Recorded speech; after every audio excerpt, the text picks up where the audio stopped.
I'm kind of doing my finalized layer because I've already worked on this 2 other times. So this is my final layer. I'm gonna, first and foremost, I always like to work on my still lifes back to front. So I'm gonna be controlling my edges. And what I'm gonna do, even though the flowers are the primary subject matter of this painting, I actually want to get everything else done. So I'm not going to, right now, I may not oil in. It all depends on how fast I can go. Because some days you can just, painting goes fast. But there are days when it's not so fast. So I have a little bit of linseed oil in a cup. And I've got an old brush. And so I'm going to just apply some oil. So I'm oiling in, and if you notice, and I've got to be careful because I don't want to be I don't want drippy oil. I just want to enliven my colors so that way I can see what they would look like when they're wet. And I'll wipe away some of the oil. And I'm working on a stretch canvas that has quite a bit of bounce in it. I go between working on canvases and some panels that I make myself using the aluminum composite, the layered aluminum panels that you can get that are used to make signs. It's a very stable substrate. These when I'm working on a stretched canvas like this, it's really important to make sure that I really acknowledge the fat overlaying methodology, because with linen, see all that bounce in there? That means that there is going to be a lot more expansion and contraction, and the painting really has to have a lot more flex in it. So that's one of the reasons why oil painting has the fat overlaying rule. So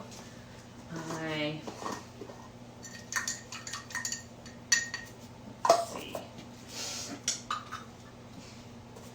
I'm going to use that as my background. Let's see. Go on, okay.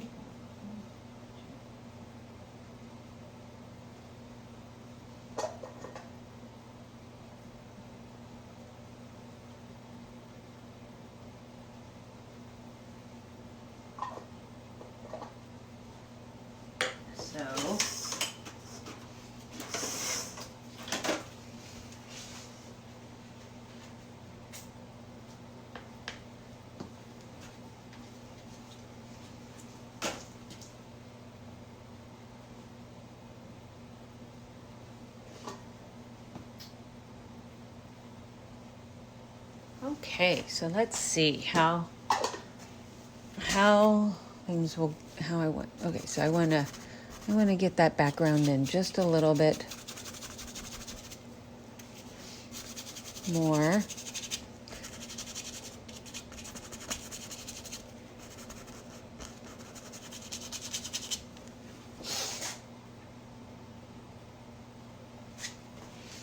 So I've oiled in. I'm putting in another layer of the background, and I'm painting over in some areas to control my edges.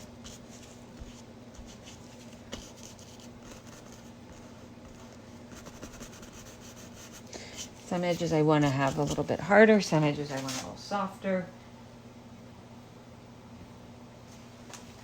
And I want the edge of this pewter cup and the book to be a stronger, so I'm going to shift my value just a little bit lighter over here.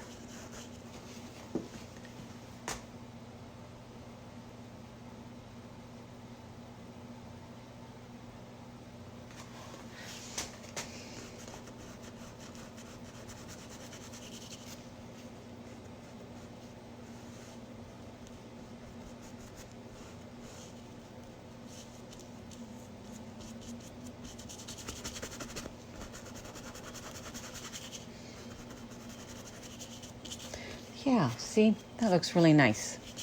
I like how that is. And okay, so my values between the dark shadow of the rose and my background is pretty much the same value. The difference that will create a sense of visual depth will be color temperature. Okay, so then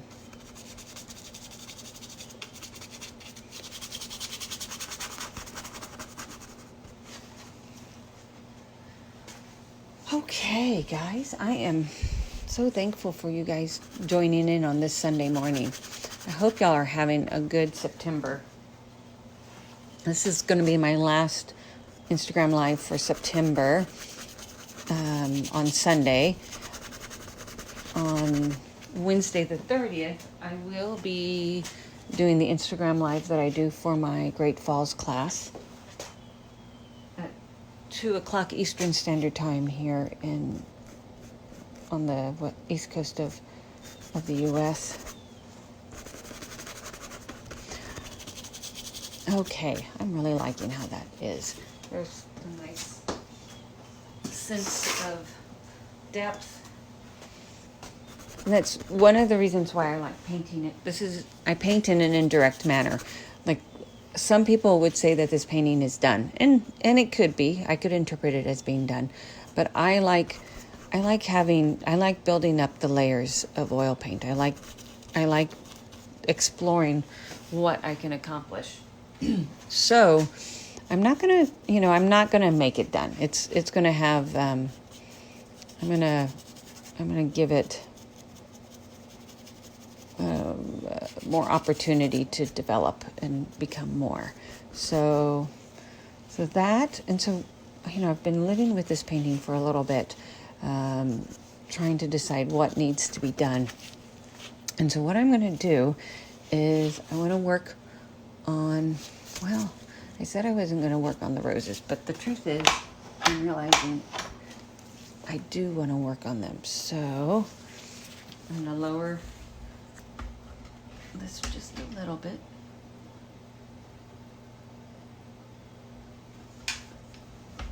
There.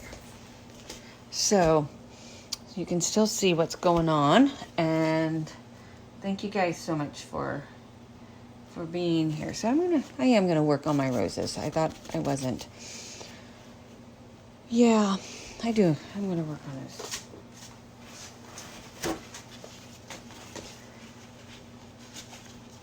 It's always good to have a plan when you go to paint. Like, have like kind of like a plan of attack of what you're going to do, what you think you want to do, and from there, try to develop it and make it come true. So what I'm realizing is, like, let's see. Yeah. So I oiled that in. So I'm going to just put in a glaze of, let's see.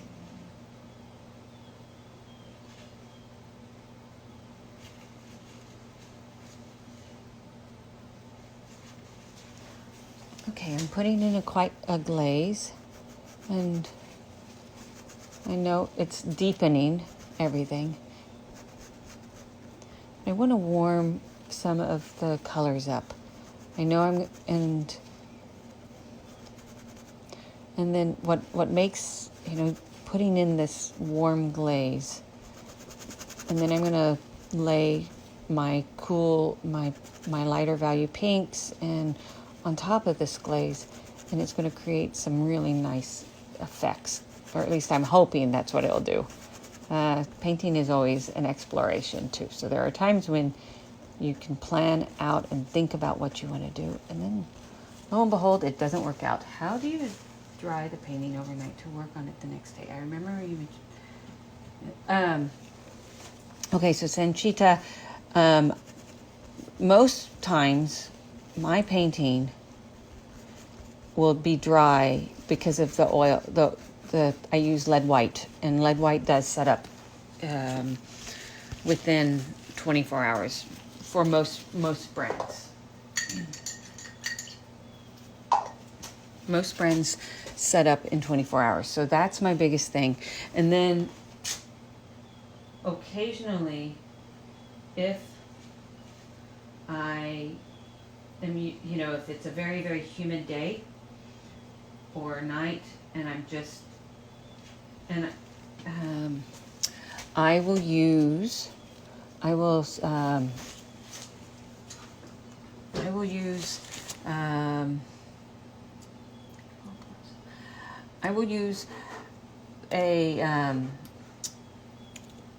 I'm sorry, guys. Let me think about how I answer everything. So first off, I use lead white so that way, and lead white sets up within 24 hours typically. If not, some will stay open longer, but a lot set up. Like the ones I use particularly do set up faster. Titanium white stays open for so long that for me, it's a very hard pigment to use. But like, say for example, it's a very humid day, or it's been just very humid, and so therefore the things are staying open a little bit too longer than I want. Then that is when I will use a tungsten or a halogen bulb and shine a light on my painting for to get it to set up and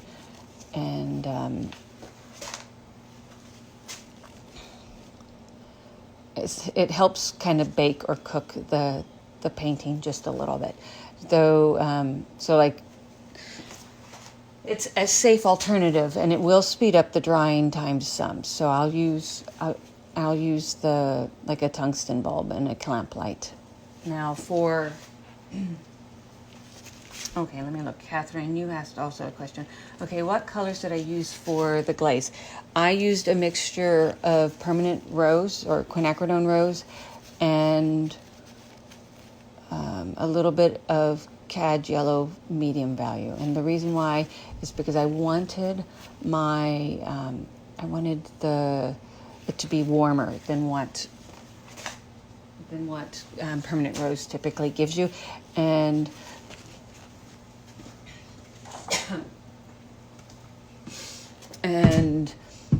But I still wanted it to be a pretty transparent mixture, so that's why I used the permanent rose or quinacridone rose as my color. So what I'm doing is I'm going around, and I'm going to have to make that probably a little bit stronger value, but first I'm trying to go through and see where and what I can do to make this read better.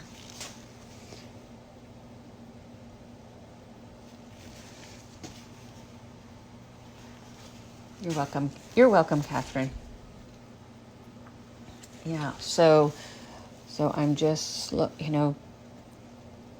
So indirect painting. The idea is that you use multiple layers of paint when you're painting, and in some ways it could be interpreted as if you're just repainting what you've already painted before, and in some ways you are. But I like to think of it as that, potentially I've painted my first layer of paint as good. That could get away with. It could get away with being my one and only layer of paint. But since I really like nuance, and I love how you can really do some wonderful visual effects,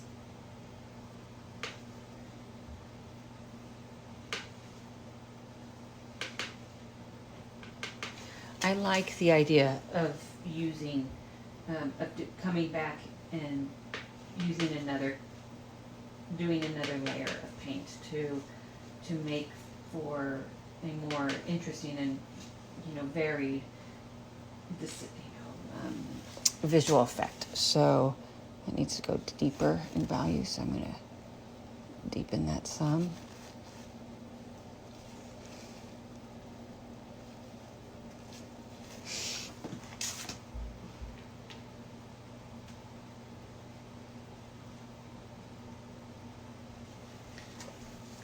this is in shadow, so I'm going to get that. Just a little bit of shadow there.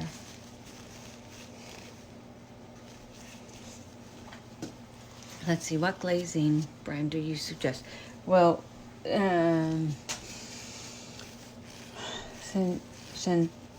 Sanchitha, I am a gigantic fan of the Rublev mediums. Those are predominantly the mediums. I use linseed oil by Williamsburg, but then when it comes to the actual mediums that I use to create the final glazes of my painting, I use Rublev's. I use Rublev's natural pigments, and I have three mediums that I absolutely adore. I love the Oleo Gel by Rublev. I also really, really like the Venetian medium. Boy, in fact, I probably should I'm going to be using Venetian medium.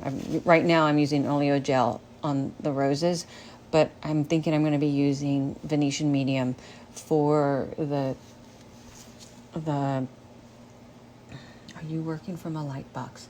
A light box. Dennis, describe what you mean by a light box, please, because I don't quite understand what you're asking. And Venetian medium, and then I love also Rublev's Velasquez medium, and that's a medium that is for I like to think of it as exploration and play, because I still haven't gotten good enough at it that I can always predict how the painting visual effects will be with the Velasquez medium. But it's every time I use it, it really creates some pretty wonderful. How is my setup made? Is it natural light? Unfortunately, no. My studio is now in my basement studio. It's in the basement, and so I do not have the luxury of natural light like I used to have in my old studio. But I have a very nice light. It's the Light Storm. Oh, I don't know. I have a box. I could probably show it to you. Where is it?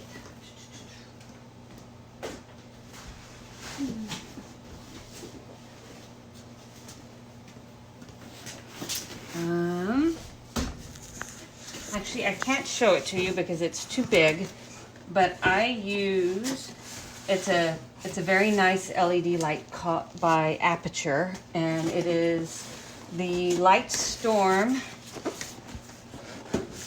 LS1C V-mount, and it's a phenomenal light fixture. It is expensive though, bit of a sticker shock, but it is.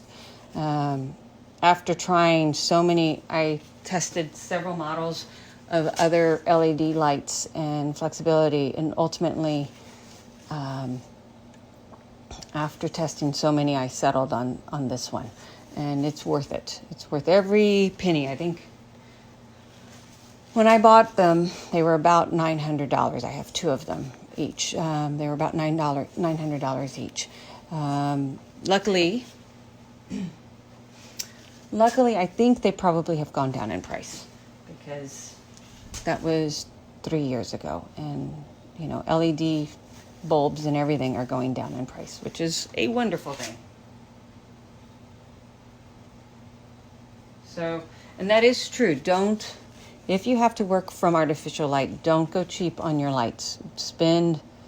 I worked for over 10 years in a studio that had, not over 10 years, but almost, let's see, is it 9? Well, 7 years. Over 7 years, I worked in a studio that I only used natural light. I had a beautiful northern windows, and it took me 2.5 years in my new studio to come up with my lighting scheme. And the truth is, don't go cheap on your light bulbs. Don't buy the high CRI, which is color rendering index bulbs. You know, experiment with switching and like your ability to dim if you really want to have like total lighting design control. It just makes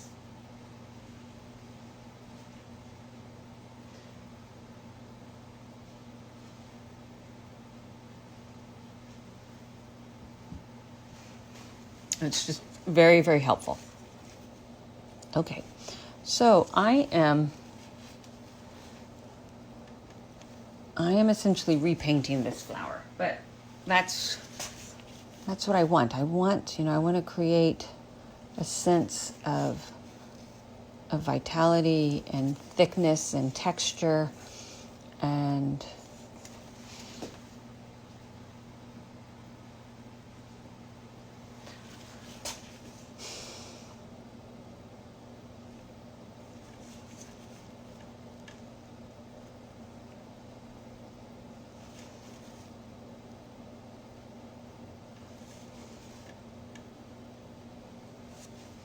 yeah, so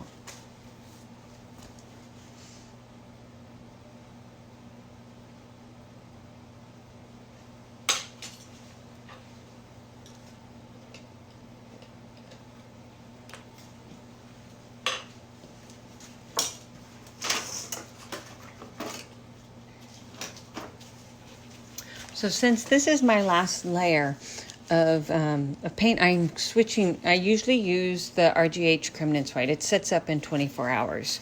It's a really nice white.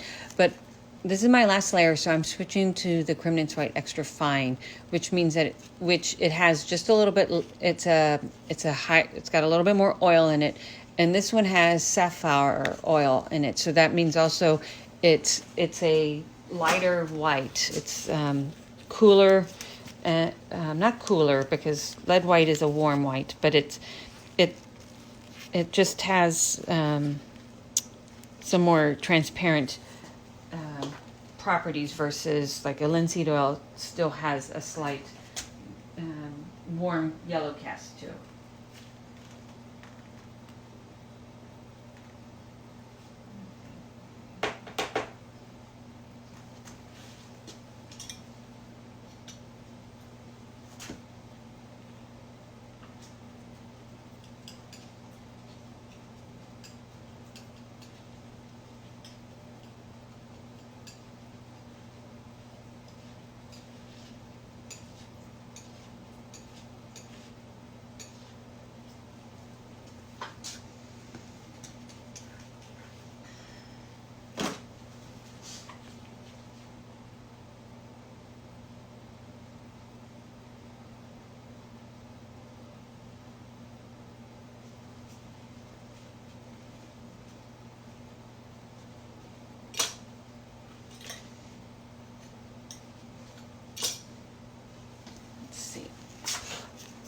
Okay. So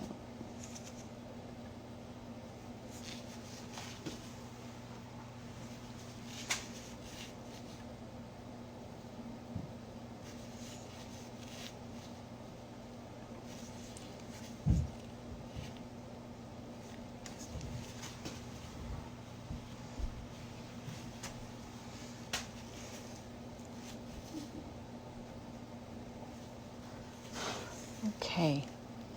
So I'm looking through. I'm going to need to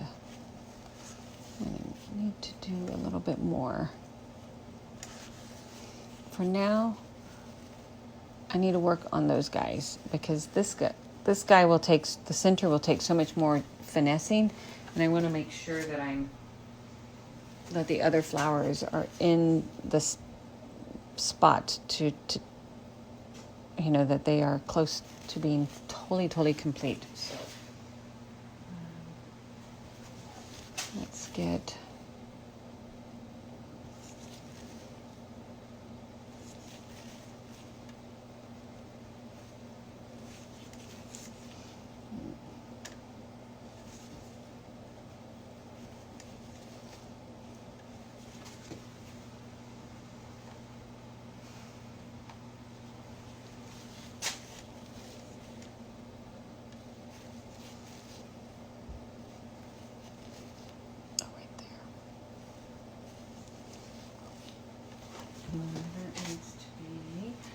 more in line with that.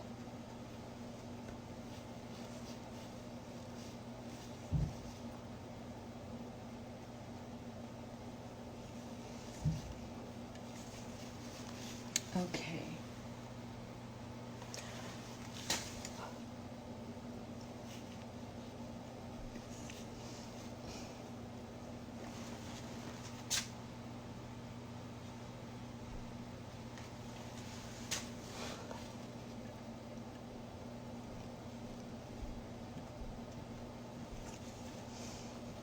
Okay, so I need to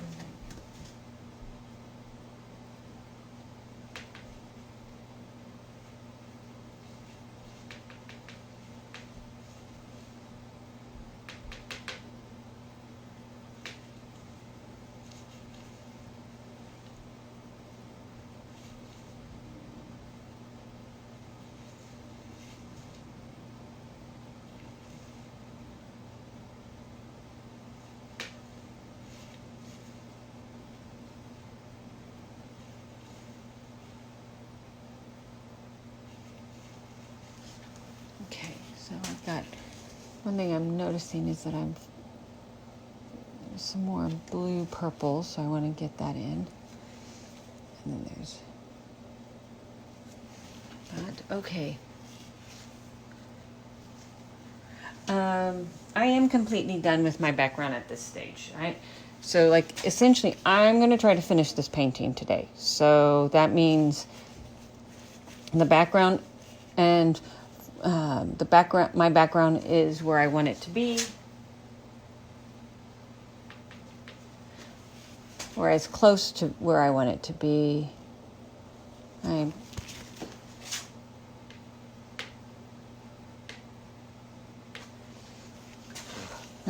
trying to get the painting done today.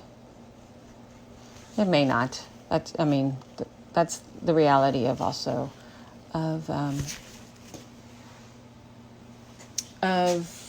learning to coming to terms with the creative process that is painting, is that, best laid plans, you can plan and really think, you can even think ahead and go, okay, well, today I'm going to really do this. And, and that's going to make it possible that I can essentially be done with the painting today. Only for something to come up and then you realize, nope, it's not done today. I still need to do something else that will, move the ball towards where you want it to be.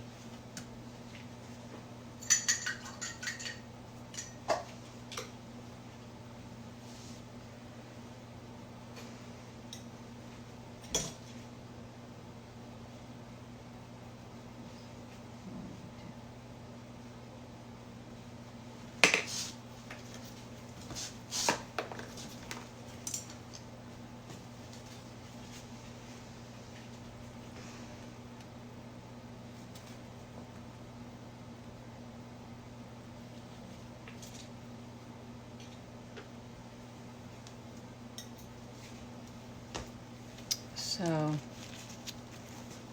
yes, trying to be done, but I don't know yet.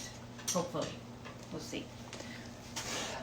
Because what I'm also coming to terms with is making sure that,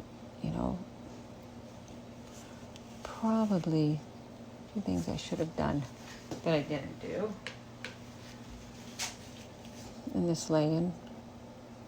But it's always, it's important to always be looking and trying to make those decisions that will make your painting more expressive.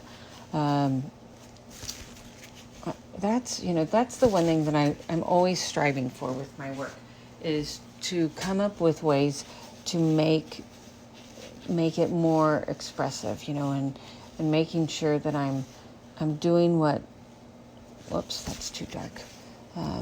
Making sure I'm doing things that will bring about the expression that I'm trying to bring.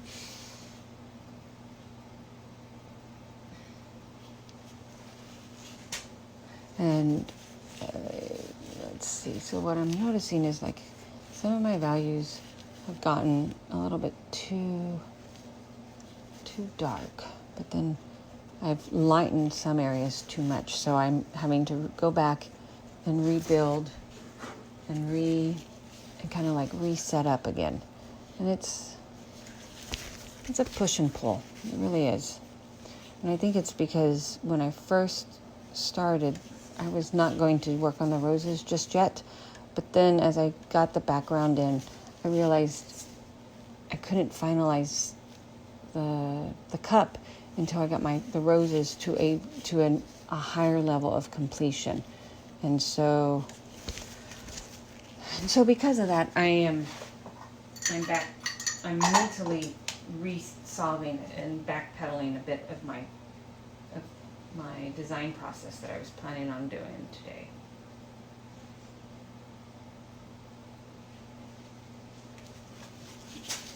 And it's all good. That's what painting's about, is, you make a decision, and then you make a decision, and then you test it. Does it work? Is it, oh dear, sorry guys, hit the camera, or hit the phone. You make a decision, and then you test, does this work? Did it work? Or if it didn't work, how can I adjust and adapt to make it work? And so that's what I'm doing right now. I'm in that process of trying to figure out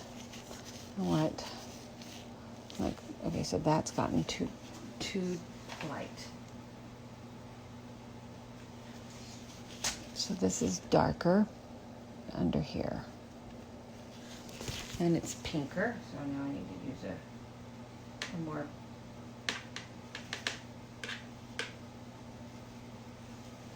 pure pink because of the translucency of light.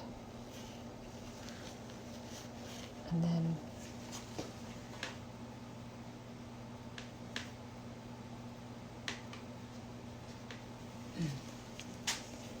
there's more going on there. And then there's shadow there. And then there's really bright pink right here. So I need to get that in.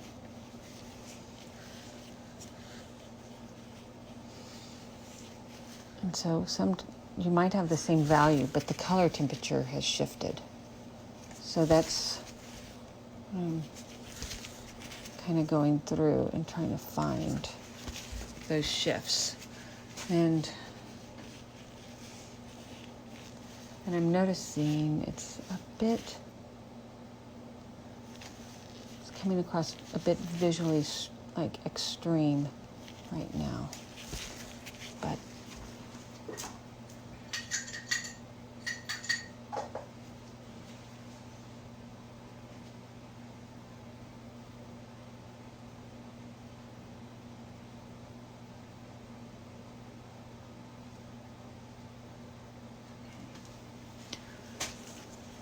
oh my God. Nearly dropped my brush.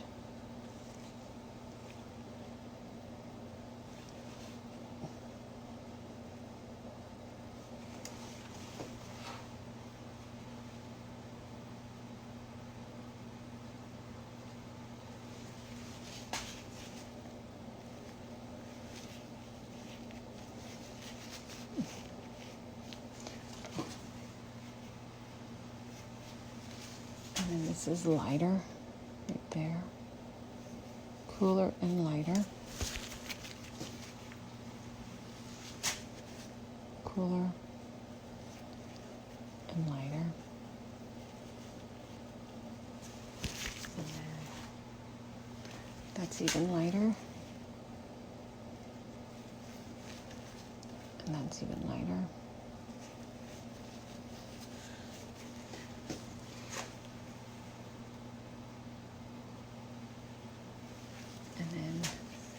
Right there, that's really light.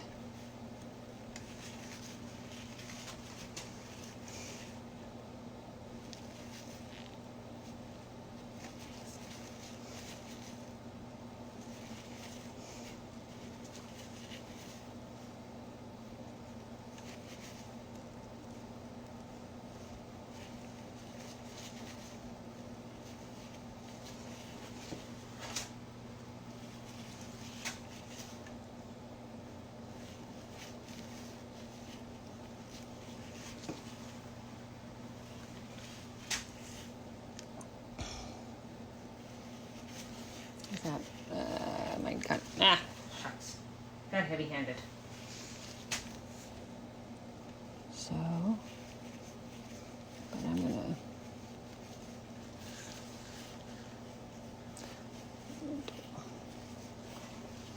there we go.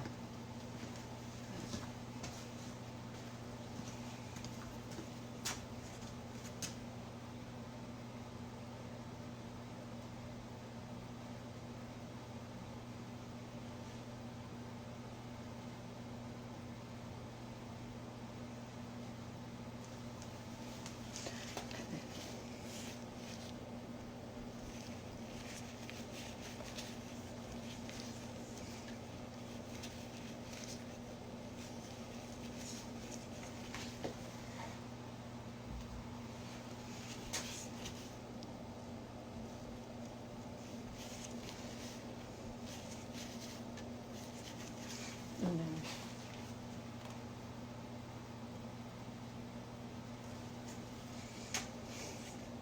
get shadow there.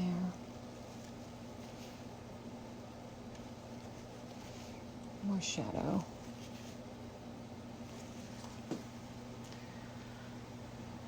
Okay. You're welcome. You're welcome. So I'm just slowly rebuilding and reworking. That's what painting is. It's about like the push and the painting process is about being creative, about, making decisions that reinforce and enliven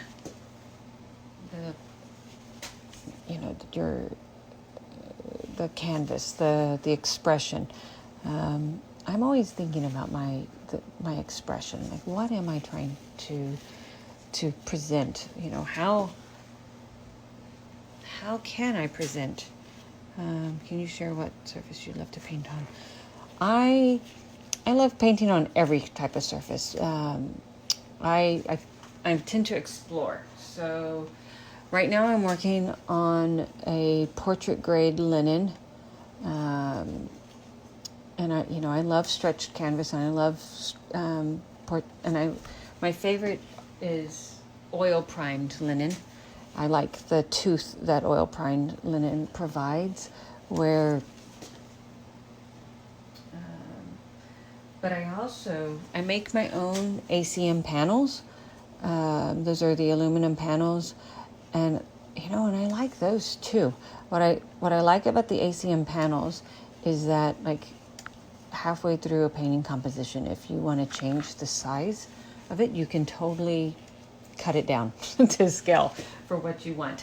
And so I've really been, for the past 3 years, I've been really exploring painting on the ACM panels. And I paint quite a bit on them. I make my own. I make a 4 foot by 8 foot sheet. I go through it in about a year easily, plus all the linen canvases that I paint on too. So I like all canvases. However, I do have advice for people, and that is, when you're working on a new surface, paint on that surface for multiple sessions. So, like, paint on it for a minimum of say 10 sessions. And what that does is it helps you truly understand it. You truly can adapt to it in a way that helps you understand. I think I need to wipe that away. Understand it. And so I think it's important for you to, got a little bit too thick, and that's a shadow shape. So, and it's supposed, and because of the transparency of the roses, it needs to be thinner. And so you really need to, build up your experience on a specific painting surface. So, do work on one surface multiple times and see how it works. Do you like it? like a linen like what I'm working on right now has quite a bit of bounce, and so that requires a totally different way you handle the paint. How you load your brush. How do you? It requires a different level of brush loading, paint application, because the bounce affects how the paint goes on. And like a panel is very stiff, and so you have to adapt and be responsive to that stiffness that is a paint panel. Where with linen, because of the bounce, you have to like work with and anticipate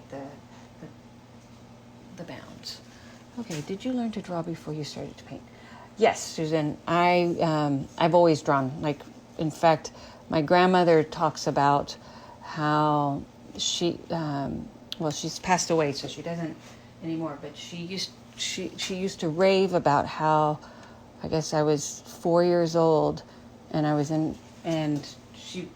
she always knew how to keep me occupied when she was doing stuff when I was visiting. She would give me a stack of paper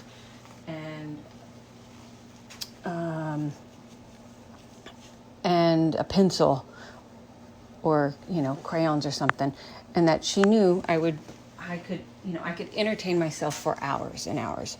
And she says that I remember it was a few years before she died. We were somewhere with family, and and like some new people that were that were new to the family, and she was saying how I drew her living room, the total perspective, and the Christmas tree and the TV and everything, and she swears I was like 4 years old.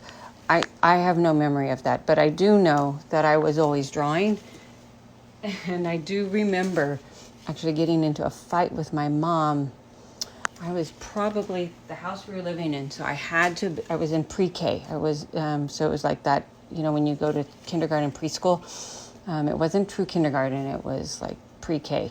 And she was working, my mom's a gardener, and I was sitting next to her drawing again, and I was trying to draw my family, and I was struggling with how to depict knees on this family that I was drawing.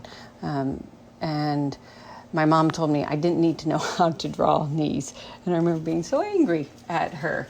So I've been drawing since forever.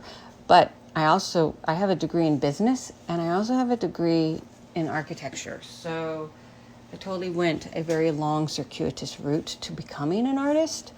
But I think because I worked so hard and went in different ways, it's made me a better artist. I'm better at investigating and like solving and coming up with problems that I want to solve and solving them myself. But I do believe if you want to paint realistically, you do need to know how to draw.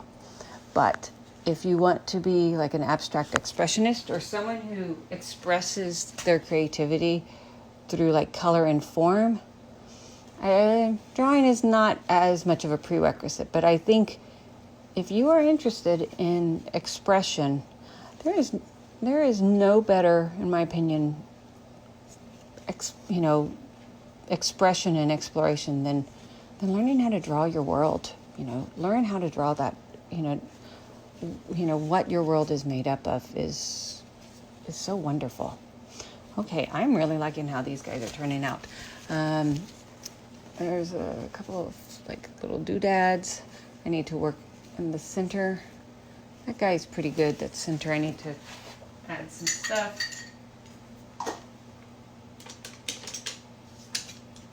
So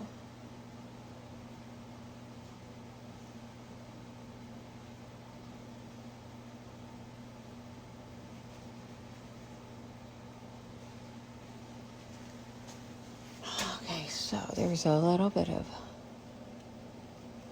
darkness, And like, so when I put this guy in, I'm going to have to rework the petals around, but I wanted to get some of that in. I've moved to a smaller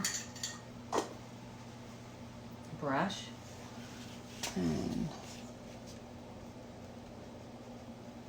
I'm putting purple in right now because purple is the color complement of yellow. And I find that sometimes when you lay in a purple and then you paint yellow over it, it makes some of the best shadow shapes for yellow. So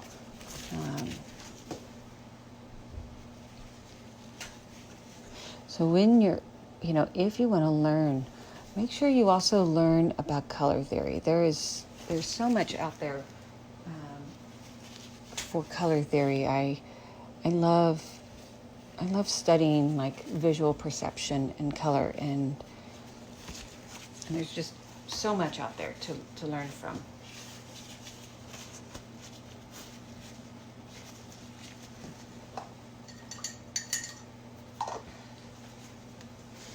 One of my favorite books for color theory is not like a color theory book per se. It's actually a watercolor book. And I don't even agree with everything this watercolorist does because she uses some pretty fugitive pigments in her paintings. But her thoughts on color theory are so amazing that they're excellent. And that is, the book is called Making Colors Sing. I think it's by Jeannie Doby. It's an old book, but it's a good one. So I encourage, if you're looking for a good color theory book, or just a book with color that has a good investigation of like color exercises and color critiques and everything, that is the book to get. It's pretty amazing.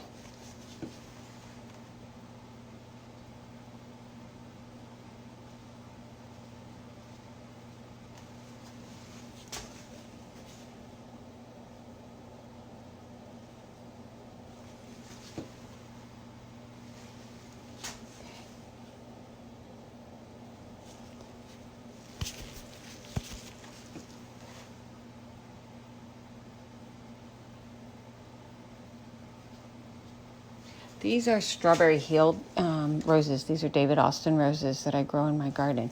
And I love the fun text. I love the golden center. It draws me in. And different times of the season, they look differently and they play differently.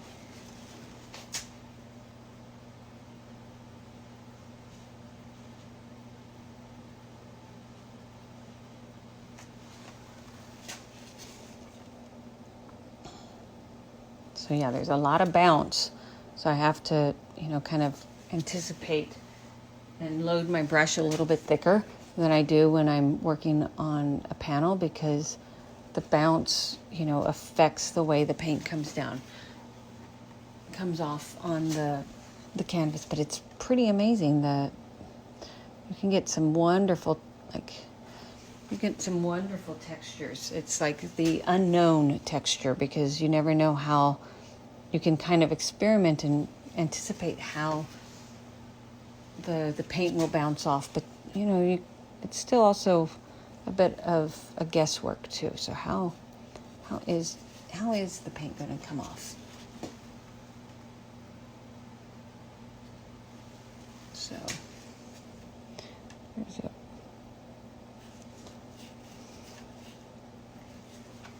okay. So here's some. So now I'm scumbling some yellow over the purple. Oh my goodness, I just noticed what time it is. This session's they're going to be kicking me off real soon. So if you got a question, ask me now, because I've got like 5 minutes at most, if not less.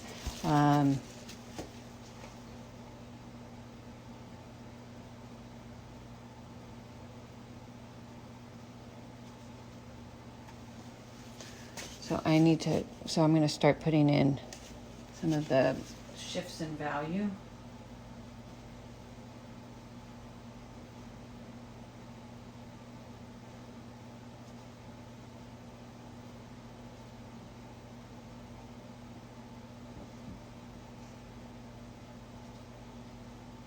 Okay. Any questions? Nope. Okay. So I'm just going through and, adding some of the shapes. There's some value shifts.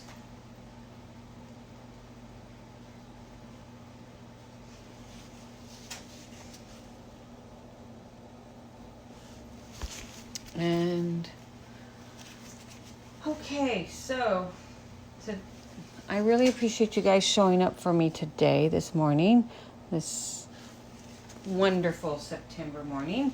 I am going to have to log off because Instagram only allows an hour live, which, makes total sense because of all the data and everything like that. But I'm so thankful for you guys for showing up, those of you who did.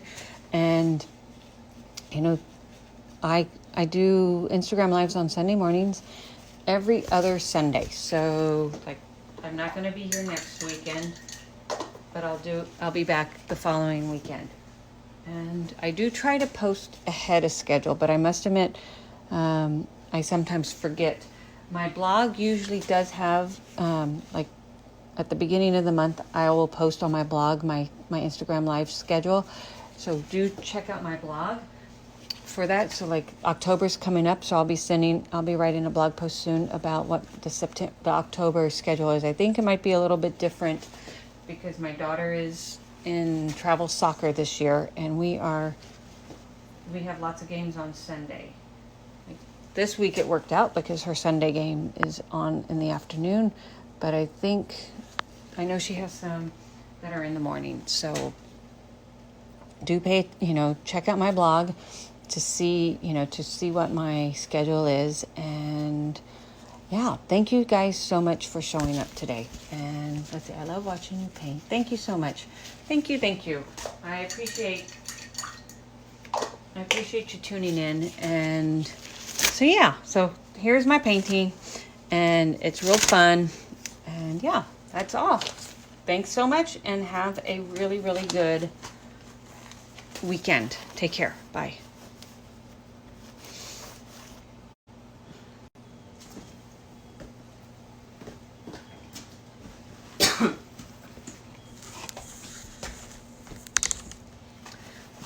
Good morning, guys. It's 10:15, and I'm